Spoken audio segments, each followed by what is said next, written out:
Computers online. Archiving 44K. Initiate sequence.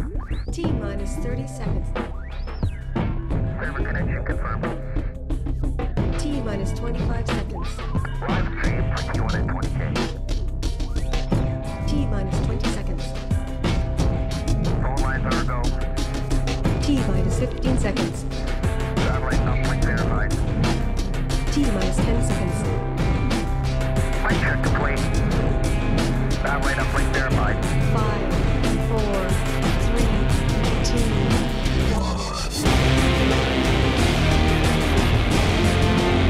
1. Welcome to Black Op Radio, the voice of political conspiracy research. You're listening to Black Op Radio, the show NSA doesn't want you to hear.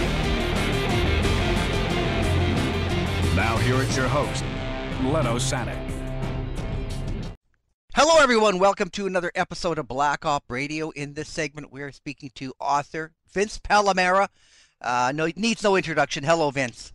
Oh, hello, Len. Thanks for having me on again. Love being on here, and thanks to all your listeners. Appreciate it. Great. I did want to talk about a review that you have up, some other little things that are just keeping in touch with you. So first of all, where do people get a hold of you? I'll make links at the website, but one of them is going to be vincepalamara.com. Yes. Okay. And then do you have another site? Yes, I do. It is, let me pull that up. It's http vincepalamarablogspot.com. That's like a Google blogger. So Vince Palamara blogspot, and the other one's vincepalamara.com. And I also have my YouTube channel. In fact, if you just put Vince Palamara in Google, everything comes up. My Amazon page with 5 books, the YouTube channel, the 2 major blogs, and several other things, my Internet Movie Database page, and so on. Yeah, and I think over the last year, maybe not so much, right, just in the last few months, but maybe over COVID and that, there was quite a few good videos, lengthy videos that came out from your channel. So a lot of people were talking about them. Yeah, I went crazy. That was 2 things good came from COVID was that I concentrated on a 5th book. I had no idea I was going to write a 5th book. I ended up doing it during that time. And then I also went nuts on my YouTube channel. I used to only upload like a couple videos a year from between 2007 when it began up to like 2019.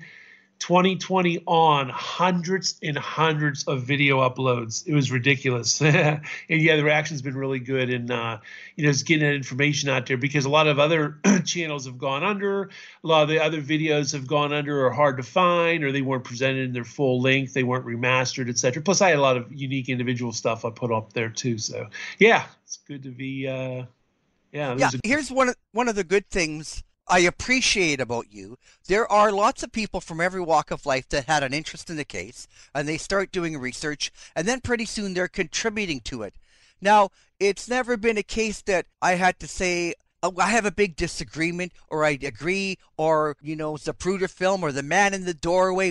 You go about offering your research, and people either agree or disagree with you. It's kind of like that with John Armstrong. Some people disagree with him, but he just offers his research. You specialized in the Secret Service. So, Mantic and Aguilar, other people are in medical evidence more. So you get these people who have a genuine interest, and they're not trying to make constant arguments or I'm right or my way the highway, and yeah. That's one thing I get when I'm reading a book by you or watching one of your videos. Here, you're trying to say, here's what we know right now, and maybe a year from now we know more. Well, that's what I'm saying I appreciate from you. Oh, I really appreciate that, Len. Thanks a lot. Yeah, I've always tried to keep an open mind. I have a very open mind. I'm not wedded to any theory. And as we've known, I've said it multiple times, but for a few short months in 2007, I was swayed to, please forgive me, the lone nutter side a little bit. I still believe there was multiple conspiracies at the time to kill Kennedy, but I thought somehow, some way, a lone nut might have beat the conspiracies to the punch. So I wasn't totally far gone. But what that shows is when I snapped out of it a few months later. So we're talking, 16 years ago now. But the point being is I have a very open mind. I'm not like religiously like a cult. It's my theory. It's my way of the highway. I see all sides of the arguments, and I see the good, the bad, what we know, what we'll probably never know, what we'll never agree to. So I see the limitations of historical research in general and on this topic in particular, because a lot of people passed away. There's a lot of people out there with specialties, a lot of people with theories, and we have a natural human tendency to have our own biases. I mean, even me, come on, let's face it. I had a fascination with the Secret Service, and it transferred to the Kennedy assassination. So unlike some people that probably just don't even give the Secret Service a second thought, I'm like looking at the newsreels of Kennedy, and I'm looking past his shoulder. Oh, there's Jerry Bain, there's this agent, there's Clint Hill, et cetera, et cetera, et cetera. So there you go. That's a bias in itself. So, yeah. Yeah, I even forgot about that. But I'll say this: it's an attribute for someone to say I was wrong about something, and we should really admire that for the people who say, look, I've read, for instance, Bugliosi's book or something like that, and he makes some good points in that. And then over a couple of months, people write into you or whatever and say, but he says this, but it can't be true, and let me show you. And then so many people offer what should be in good research, like maybe Spartacus and, some of these other, but we're not trying to start a mud-flinging war. We're trying to say, here's a bunch of circumstances. What do you make of this? And between the community, we say, well, it must be this, it must be this. And yeah, the case isn't solved, but if you have an honest interest, and from time to time people are wrong about something or they learn more. I didn't know that then. Now that I have this piece of new information, some new documents are released, I'm going to have to augment my point of view. Yes, I've augmented mine for the better, actually. Rather than being wet blankets or raining on my parade, a lot of the file releases from the Assassination Records Review Board, and especially the treasure trove of digitized photographs, not only just from the JFK Library, films and photos, but just from John Q. Citizen and all points in between the library and organizations. There has been so much released in the last 5, 10, 15 years that was never available before as far as films and photos go. And it's like vast. It's amazing, all the motorcade footage. It's amazing, all the newspaper.com releases of old newspapers who are long out of print, long and forgotten. And again, it used to just be back in the days of old, like in the 90s into the early millennium, it used to just be, there's plenty of film of Kennedy's inaugural parade in Dallas and very little in between. Now that problem's gone. We have thousands of films, thousands of photos, so we can really, truly weigh and assess what did and did not happen in Dallas rather than guesswork. And it's the same thing with the Assassination Records Review Board. It took a few years. It took a while to really mine that, to go through that. Yeah, those releases, they were the mid-late 90s, but it took, and there was obviously more recent ones, but people like Jim DiEugenio did God's work, amazing work in his books and his articles on Kennedy's and King and so on and so forth. And it really, obviously the new Oliver Stone documentary, which is fabulous. You have all that out there, and it's really it went from like John Newman once said, the days of theorizing are over. The whelming, after you get past Sylvia Maher and Harold Weisberg and that, and a couple other people, a lot of the work from that point on was theory driven, because we had a lack of information. We didn't have all these films and photos, so we speculated. We didn't have all these documents, so we speculated and so on and so forth. But now those days are over, and that brings us up to now. And just like I admit that I was wrong one time. There was a time I briefly kind of retired from the case recently, not totally retired, but kind of was burned out. And it's just the people dragged me back, man. What it was no joke. I actually even stopped putting stuff on YouTube for a while. I was just really burned out. I think it was work related. That's another issue. Just kind of like work was burning me out, so I was kind of burned out of the case. And I uploaded a few videos, and they got thousands of views, tons of comments, and people write me every day. And they've got me interested again, because it's like the people will not, and I mean this in a good way, the people will not let this rest, man. Whether I wanted to rest or not, it's like no rest for the wicked. They're coming after me like crazy. And it's like, so it kind of got, maybe rejuvenated about everything. And so here we go. If you want, Len, we can talk about those 2 books that I mentioned recently that are coming out. let me know if you want to get into that. Yeah. Well, just as of March 10th, 2023, you had Secret Service agent Paul Landis. He has a new book coming out, and you got the headline, Beware. So that's what I think people might want to know, what insight you have, why we should be wary. Yes. Well, after the Gerald Blaine nonsense from wow, going on 13 years ago now. Time flies. Where Gerald Blaine came out and, we'll make his story very quick because we've already plumbed that a few times in past shows. But just to get everybody up to speed to talk about Paul Landis. Well, Paul Landis was one of actually quite a few. Maybe we'll go to several agents that Gerald Blaine spoke to for his book, The Kennedy Detail. And Gerald Blaine's book was an attempt to whitewash the Secret Service's failure on November 22nd, 1963, and also tacitly put the blame on President Kennedy, who's dead and can't defend himself. And I debunked all that through my own books and my review on Kennedy's and King and videos. But the thing about Paul Landis was, this gets right into his book. His book is coming out in October 2023. It's called The Final Witness. And the funny thing, the title is a joke because he's not the final witness. A lot of them passed away, but there's still quite a few still living. And he goes, a Kennedy Secret Service agent breaks his silence after 60 years, and that's a total joke. Not only did he have, reports that he submitted to the Warren Commission. Okay, he lives in the Ohio area near Cleveland. Well, he did press interviews in the late 80s for the 25th anniversary. Again, he contributed to Gerald Blaine's best-selling New York Times best-selling book in 2010, and was also on the documentary that was shown several times on television. And he's also done other news interviews in the last 5 years or so. So this whole thing about breaks of silence after 60 years, that's a joke. But the central thing, but we can get back, people might say, well, it's Vince, come on. That's just, book hype. You're just trying to hype the book, The Final Witness. Hey, he breaks the silence. Oh, that's not that big of a sin. And we could say, okay, maybe the big scheme of things that's minor. However, this was buried in Gerald Blaine's book.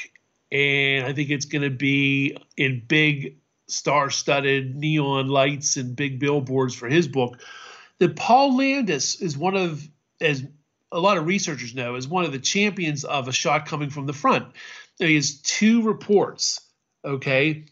One dated November 27th. And so this is actually 5 days after the assassination. And then one dated 3 days later, November 30th. And both reports, he states unequivocally, a shot came from the front. Paul Landis was riding in the follow-up car.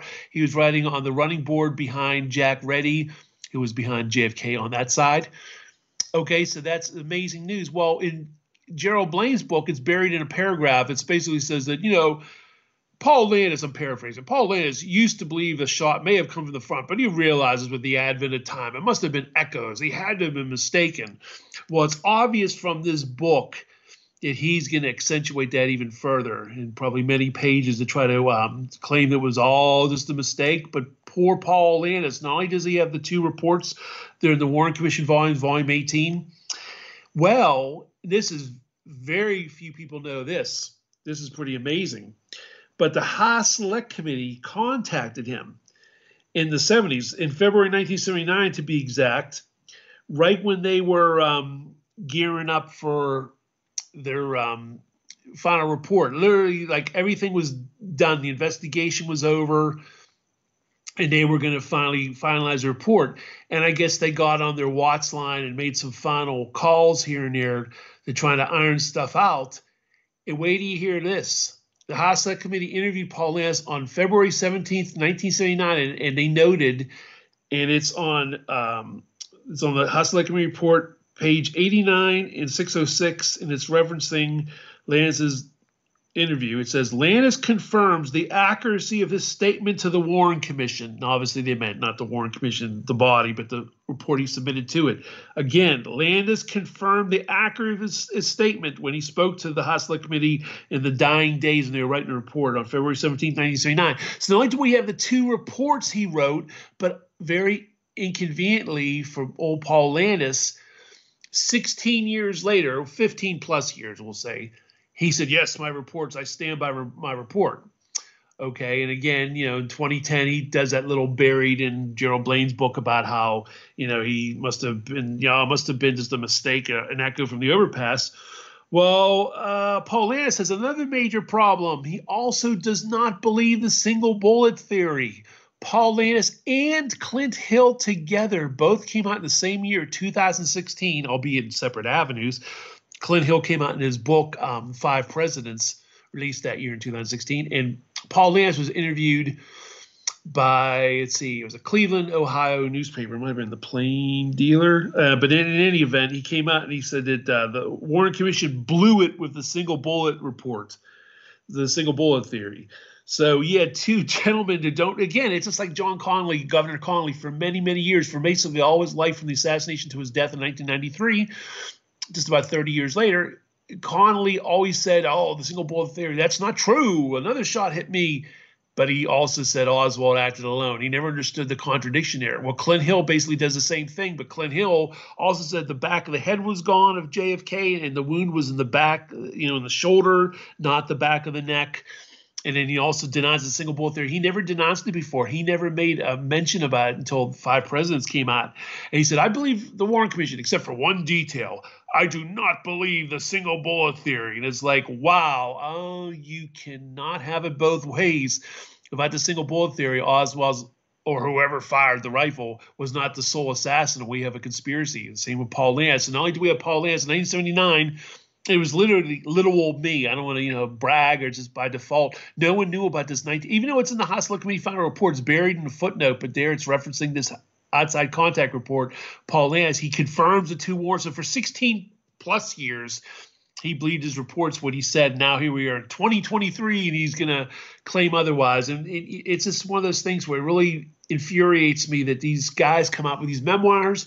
Now it's going to be 60 years later, and Paul Lannis is not exactly Clint Hill. I don't know how much his book is going to be hyped, how well it's going to sell. I don't know. It probably will do decent because he's a former agent. If he gets on Fox News, Newsmax, one of these channels, maybe he'll do really well with the book. But I could just see it all now. He's going to parade the fact that I was mistaken, but not one journalist, no news reporter is going to mention not only about the two reports, but more importantly, they're not going to know about the House Select Committee 1979 outside contact report where Paul Lannis is, saying that my reports stand.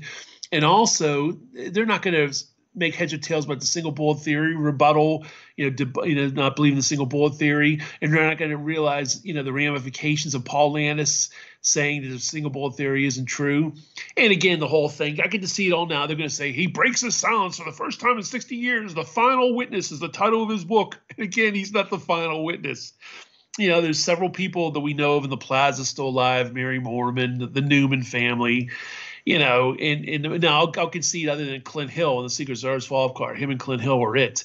And you have to go back to like the press bus people like Robert McNeil, people like that are still alive. So it's definitely dwindled. But the point is, he's not the final one. And more importantly, he's spoken about this for years. But it's a shame, just like at the 50th anniversary, all these books coming out. You had Clint Hill's books at that time, especially.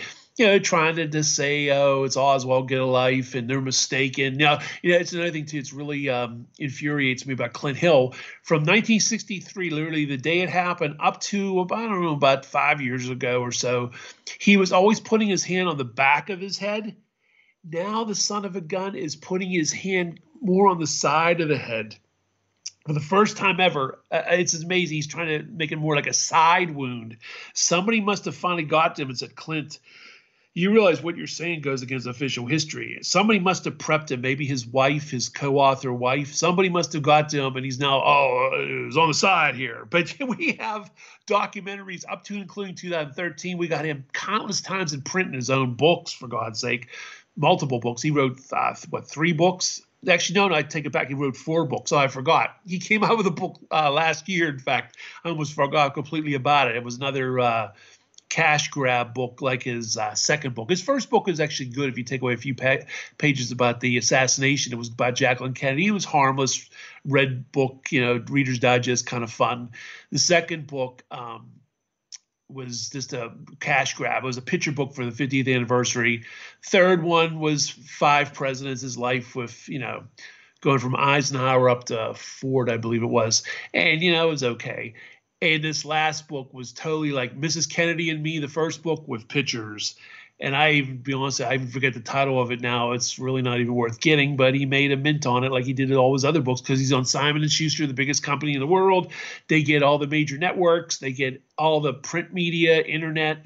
So the guy's guaranteed X amount of sales even before the book is released. And, you know, they've been on a campaign to keep blaming Kennedy for ordering the agents off the car, where Clint Hill was one of those guys that said in his report that he never heard the president personally say anything like that. And he got the information from the administrative offices of the White House detail, which is Floyd Boring, because Gerald Bain was on vacation at that time and he had nothing to do with ordering agents off the car. And I've explored that many times before, that the buck stops with Floyd Boring, the assistant special agent in charge of the White House detail, who was the planner of the Texas trip. And that's where Clint Hill got that idea that Kennedy ordered with the car. He got it from Floyd Boring, not from Kennedy himself. Twice in his report, Clint Hill wouldn't name Floyd Boring, but he was under oath to Arlen Specter of the Warren Commission. He admitted it was Floyd Boring who told him this. Yet when I spoke to Floyd Boring, as we famously know, Floyd Boring adamantly denied that was true. And he said, oh, President Kennedy was a very nice man, very cooperative, never interfered with our actions at all. In 1976, he told the JFK Library the same thing, and that was only released because Bill Adams and I got the JFK Library to release the oral history from 1976 in the year 1999. And in there, Floyd Boring, who protected Presidents FDR up to LBJ, said, of all the presidents I served, JFK was the most cooperative. Oh, wow, that kind of shoots the theory about him ordering guys off the car and doing this, doing that.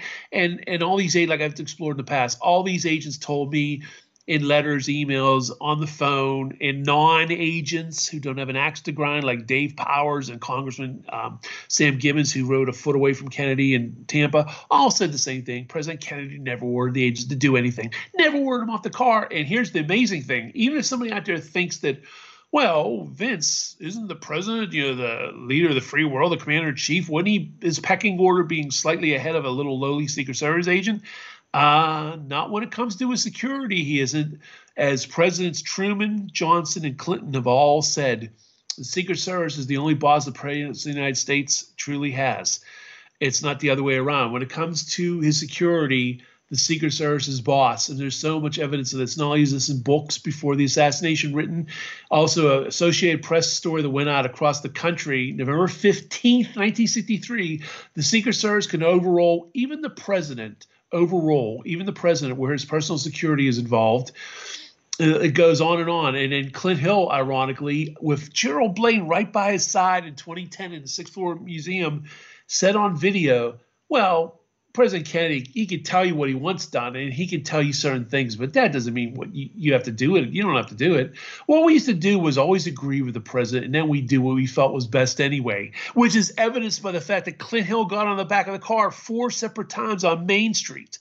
Now, albeit he rushed back to the fob car, but I don't know, like a minute or so right before they got to the turn, Houston, and then from Houston to Elm, he's not there.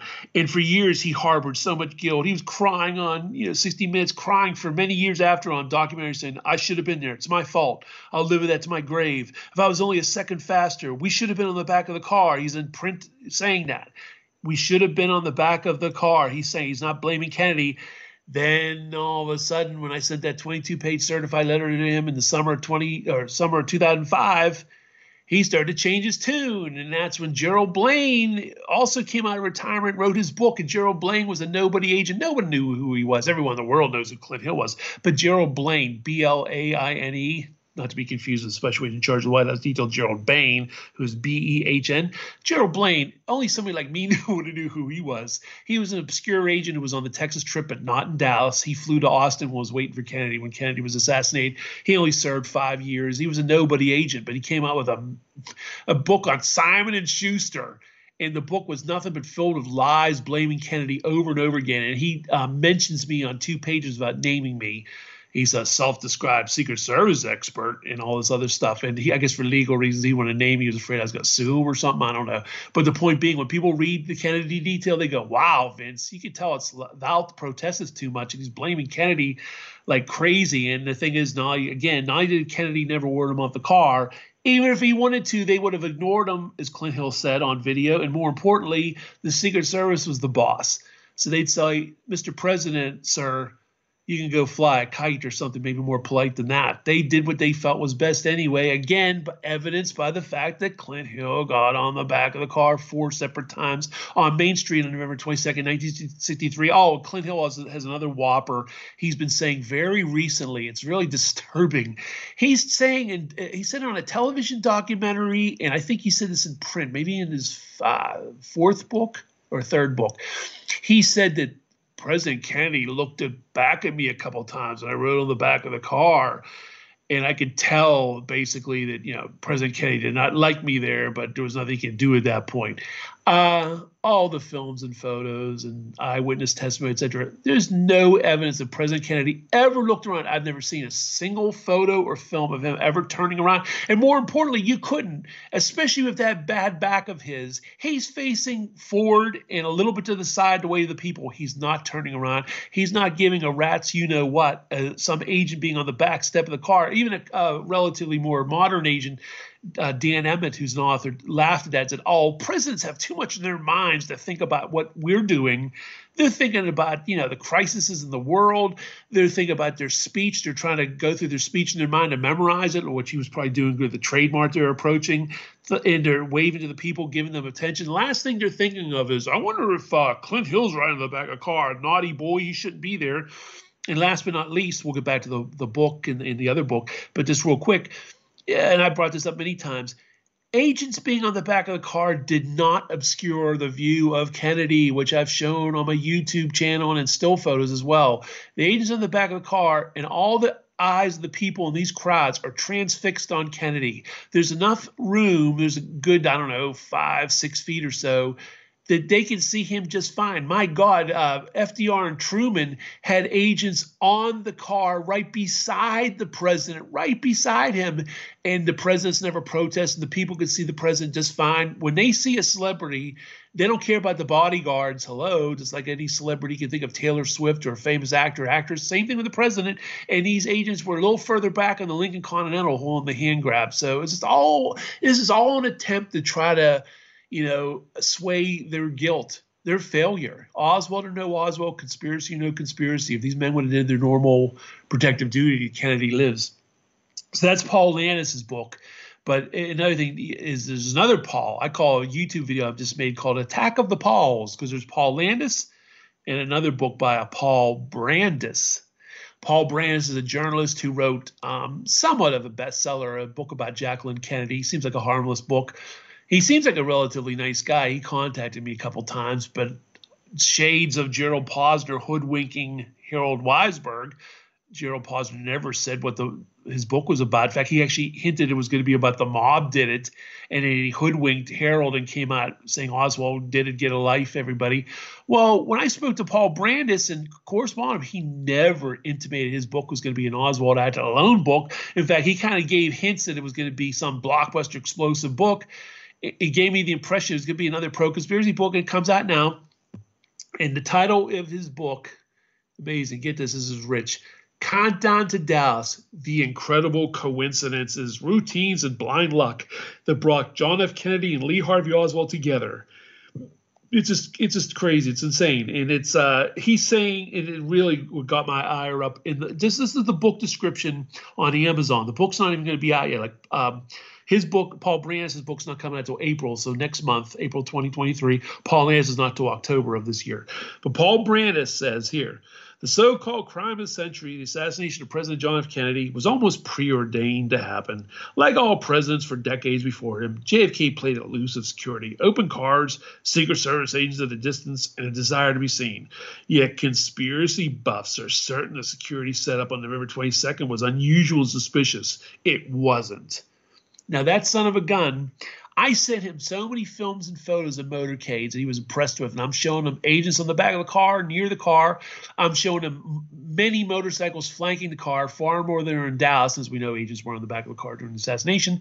I'm showing him the military aides frequently rode in the car with Kennedy, the fast speed of the cars, the press photographers, flatbed truck or trucks, plural, in front of the car, oftentimes even a live television feed. I'm showing the police and or military line the streets facing the crowd. I'm showing the rooftops being guarded, all these newspaper articles and Secret Service documents and testimony showing this. A lot of this is before the assassination. assassination real matter-of-factly. Actually, in a book that was made for young adults that came out the year before the assassination, it was written with the help of the Secret Service, chiefly, no pun intended, Chief James Rowley and Chief Inspector Michael Trina, who wrote the Secret Service manual, says matter-of-factly in the book, whenever the president is to appear in a parade, agents or police line the streets and also guard building rooftops until the president's party passes. Again, they guard the rooftops until the president's party passes. And also that year, in 1962, but in 1963, I went on newspapers.com and found a whole bunch of articles from Kennedy's trips to Milwaukee, Nashville, Tennessee, you name it, foreign countries, and they're saying about helicopters guarding the routes and the buildings, and how police are going to man their rooftop stations until President Kennedy passes them. And you go to San Diego, I'll point this out specifically because there's one lone nutter who was a field day trying to say there's no difference between Dallas and these other trips. Look at this San Diego trip, for example. He makes an embarrassing mistake. There's many Marines lining the route where Kennedy's motorcade is. There's also happens to be two flatbed trucks of still motion photographers in front of Kennedy, including the live television feed that's making this video possible for this lone nutter to lampoon me. And the narrator even says, wow, we have Marines stationed every 5 yards. They're there to keep the people back, and they're facing the crowds, not Kennedy. There's Marines, again, every 5 feet all over the place, both sides of the road. And building rooftops were guarded because building rooftops were always guarded. FDR, Truman, Eisenhower, and Kennedy. And no, this is not hyperbole. This is not Monday morning quarterbacking. I also used to think, oh, they probably just did that as a response to the assassination after the fact, until I could not believe my eyes. Now I go dredging newspapers.com and finding all these old articles about, the FDR, Truman, Eisenhower eras where building rooftops were guarded. But more importantly, the Kennedy era, 61 to 63, including Tampa, 4 days before, 28-mile motorcade, longer than Kennedy's Dallas trip by it's almost 3 times as long. The Dallas motorcade was between 10 and 11 miles long. Well, the one in Tampa was 28 miles long. They guarded every multi-story building rooftop with sheriff's guards armed with the teeth with Thompson submachine guns, high-powered rifles, and their pistols. I got that not only from documents, but more importantly, I spoke to the lead motorcycle officer for Tampa, Russell Groover, and he, matter-of-factly, told me in multiple communications, it's in my books, that, every multi-story building rooftop, we guard them, made sure no buildings or windows, were opened and no untoward activities occurred. Now, you might say to yourself, okay, Vin, that is awesome, but what about single dwellings? What about that? Like a ranch building, no problem. Not only were they going at faster rates of speeds when they encountered those kind of buildings, but more importantly, military police or regular police were lining the streets and facing the crowds. They had police officers in undercover fashion in the crowds themselves. So one-story dwellings were no problem, but any multi-story buildings, those were the ones that were guarded. So when people also try to say, hey, Vince, there's no way they could have guarded all those building rooftops, they didn't. They only guarded the multi-story ones. They didn't bother with the ranch-style ones because those were covered from the eye-to-eye, being on the street level with the military and or agents and or police.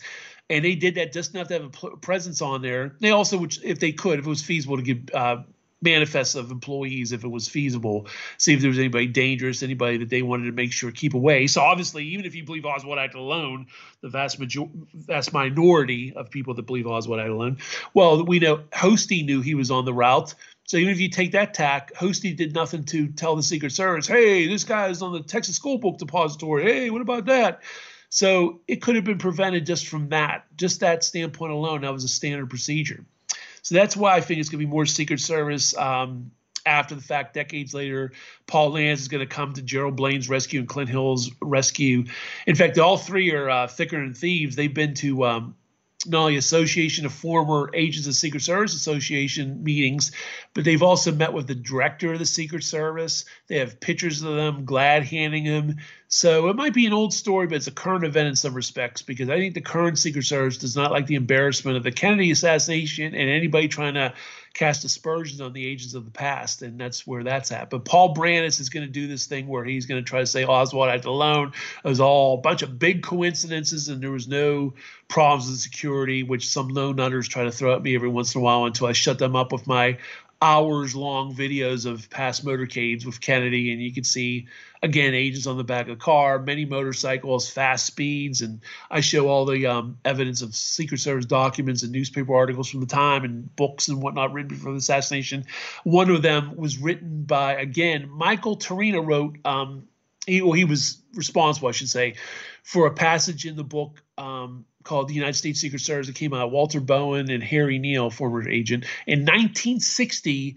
And a matter of factly says, and again, it was contributed by Michael Torina, again, who wrote the Secret Service manual, that whenever presidents appear in a parade, agents are please guard building rooftops. Again, 3 years before the assassination. In fact, when that book came out, Eisenhower was still president. So there you go, Len, just in a little synopsis there. Both these books are going to come out there again. It's really been a real uphill battle with the mainstream media and books ever since 2013. They're doing their darndest to try to shut this down and say Oswald acted alone and that the Secret Service was not responsible in any way. So that's where we're at. So 2023, 60 years later, and we're still fighting this mainstream media assault. Yeah. Well, thank goodness that the media is breaking up, thanks to like Black Op Radio, the podcasts like Joe Rogan and Jimmy Dore, that more and more people are going to some alternate area for information. Yes. Thank God for you guys. Definitely. Yeah. And they're shooting themselves in the foot. You'd think with CNN, I didn't realize how bad it was until we dropped it. And then like after 6 months, I realized, it's just the same as Fox, or MSNBC. Yeah. But the thing is, people they want to hear the truth. And I don't know that how bad would it be if you found out the truth about the JFK assassination? Do you think America would really crumble? What if they said, we found out that vindictive Allen Dulles ordered a crew of his supporters and they pulled this off, Yeah, I agree. You know what it is, Len? I think what it is which I explained in my latest book, Honest Answers, which pays homage to so many people before me and people that are running currently with me, whether it's the late Mark Lane, Harold Weisberg, or currently alive and well, Jim DiEugenio, who's fantastic, and James Douglas, and so many other people. Here's why, to answer your question directly, why you don't think the situation is they're not coming out admitting there was some kind of conspiracy. Here's why I think. One of the other reasons people don't think about it is, I think, as I prove in my latest book, we can prove there was a conspiracy. But people like sound bites. They like Perry Masons. They like CSIs. They want a definitive answer. Okay, you can prove a conspiracy. Well, then who did it? And we have a good idea, a very good suspicion it was Allen Dulles. But can we go into a court of law and prove it? No. We have suspicions and we have things. But if there was a judge and this was on, I don't know, it's not court TV, whatever it is now, when they have this, live trials like the Murdaugh trial recently, it wouldn't stand up in court as far as, and actually present that someone did it. We can prove that there was a conspiracy like Jim Garrison did in the late 60s, but to prove who did it, and I think that's why it goes around in a circle. It's unsatisfactory, and that's why it keeps the mystery and it keeps this whole case alive, is because we can prove a conspiracy. We can't prove specifically who did it. And I know so many people said, well, that's why I wrote the book. Part of the reason is like, hey, Vince, I want to know who killed Kennedy. I have so many, amateur people that's the first thing out of their mouth. Then they'll make you just want to throw up. They'll say they think the agent in the fob car did it, or they think the driver turned around and shot Kennedy, because they want a quick, convenient, sexy kind of answer. Hey, George Hickey did it, case closed. Or Bill Greer turned around and shot him, case closed. There's no truth to that whatsoever, but it satisfies them to a point. And when you can't give them the satisfaction, it's like, yeah, okay. It's like it runs around in a circle. Now, the good news is, for many years, you can argue, some people could argue, maybe we couldn't even prove a conspiracy, that it was all a bunch of theories and it wasn't grounded in documents and witness testimony. It was just like dribs and drabs. Like, we did a brilliant job of debunking the Warren Commission. For many years. It wasn't more than that. It was always that case of, we'll never know what really happened. I don't believe Oswald had the line, but we're never going to know. Well, we've passed into the second phase. We can prove there's a conspiracy. But will we ever get to the third and final stage of Alan Dulles did it, this person did it, the Cabals did it with Alan Dulles and a few other CIA agents, of ex-officials like Cord Meyer and that, whatever. Yeah, at this late date, I don't think so. And I also think, ironically, we're never going to agree. Here's the other subplot. Even if indulge the fantasy, wow, they're coming out naming a specific person who was involved. This seems very well grounded in evidence and testimony. It's not like Roscoe White or this, that, and the other. It's like, wow, this seems really believable and plausible. You're going to get people who aren't going to believe it. Hey, that's not my theory. That can't be right. It was the mob. No, come on. It was J. Edgar Hoover. It was the but you know what? People. I think it's up to the individual to make up their own mind. Because, you're right. You must be satisfied with some of the things you found out already. So when you first started out, you go, I wonder, if I'll ever know. And then you get comfortable. You say, of course, right?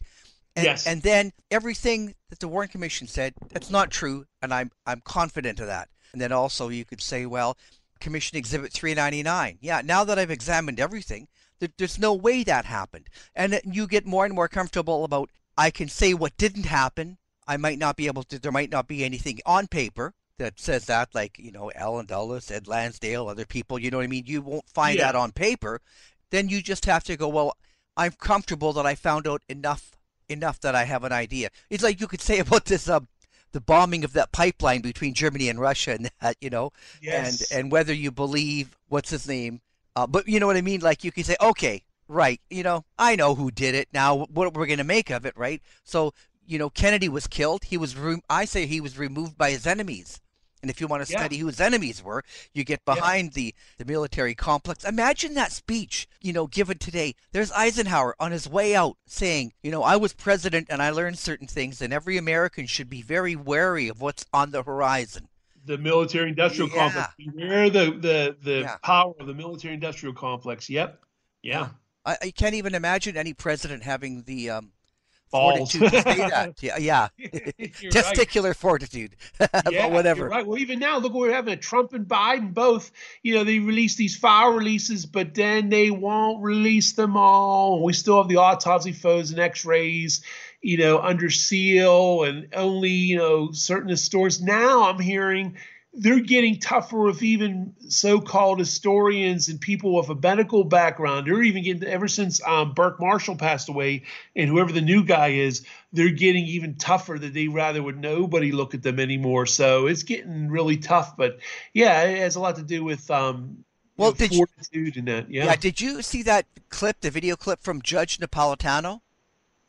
No, he asked Trump, he said, listen, you told me you would release these files and you didn't. Now what gives before you retire, or your term is ended, you've got to release them. And he said on the phone to the judge, he said, if you saw what I saw, you would realize why we can never release them. And it was he goes, what did you tell me? And he goes, I can't talk on an open phone, but I'll tell you one day.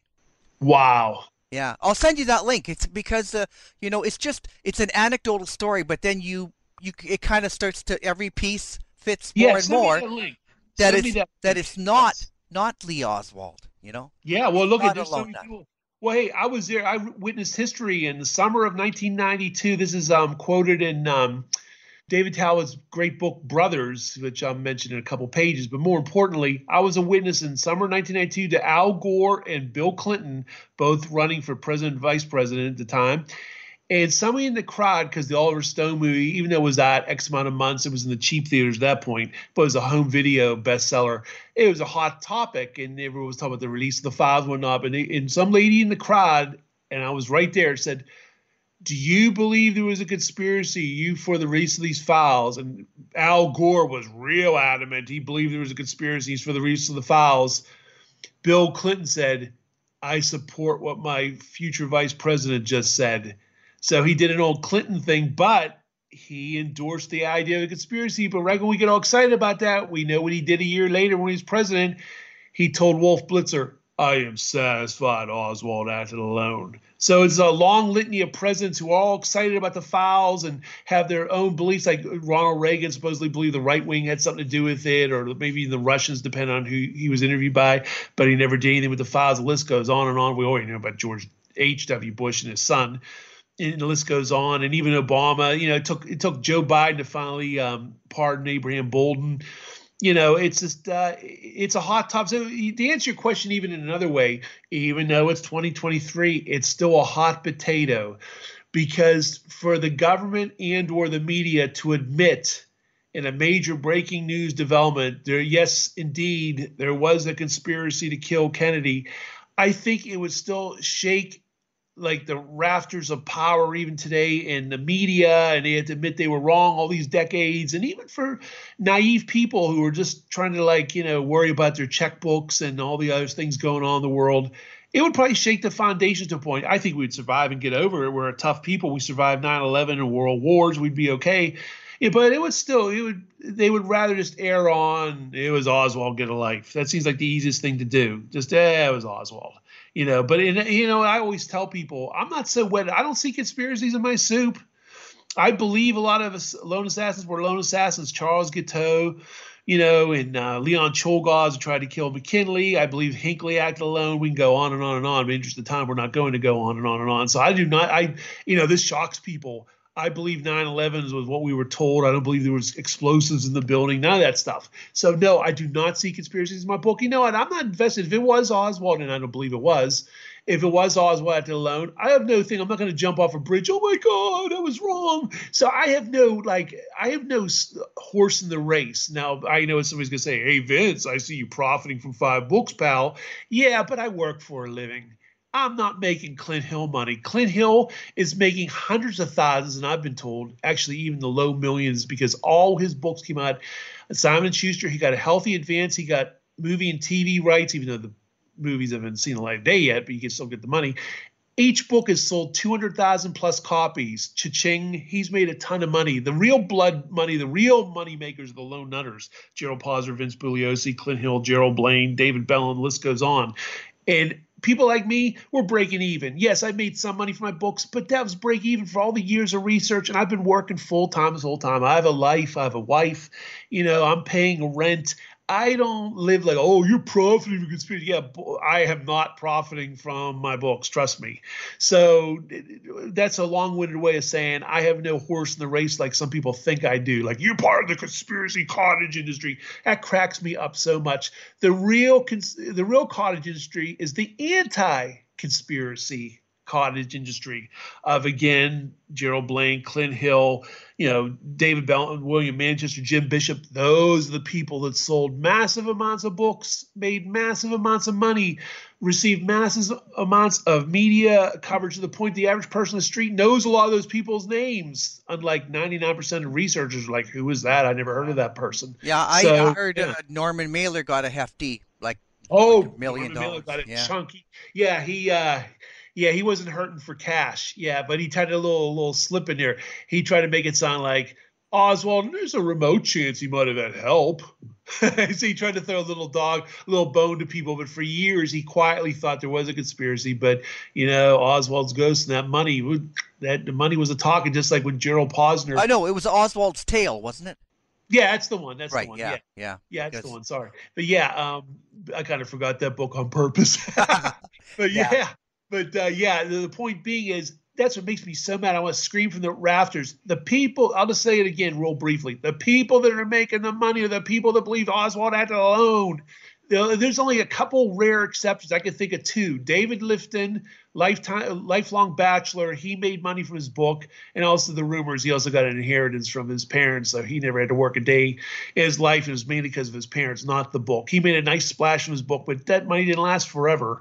Look at these athletes making millions of dollars if they work for a living when they all dries away. Well, he didn't make millions from the book, trust me. And Harry Livingstone's the other one who made good money, but he was a lifetime bachelor. And he also came from a rich family and inherited some money from his father.